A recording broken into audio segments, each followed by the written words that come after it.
sa tunay na nangyari sa akin tungkol sa OTP. So excited ako dahil meron na raw akong for delivery yung in-order ko online.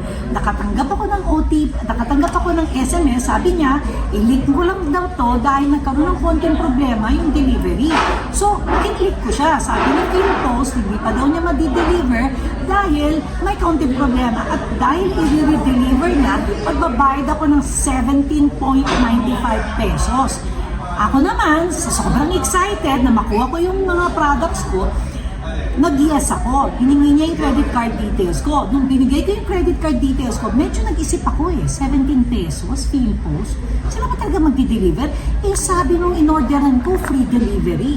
Pero gayon pa man, dahil talagang gustong-gusto ko nang matanggap yung aking mga in-order online, nag-click ako ng yes, nilagay ko credit card details ko.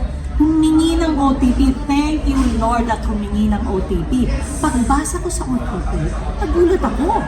Kasi dapat talaga basahin, di ba? Sabi niya, Chinese yuan. 20,000. Oh my God! Buti na lang binasa ko yun. Kasi, ano naman ang layo ng 20,000 Chinese yuan sa 17 pesos? So, hindi ko na binigay ang OTP ko. Hindi na rin ako nagpabudol kasi 203,000 pesos yun.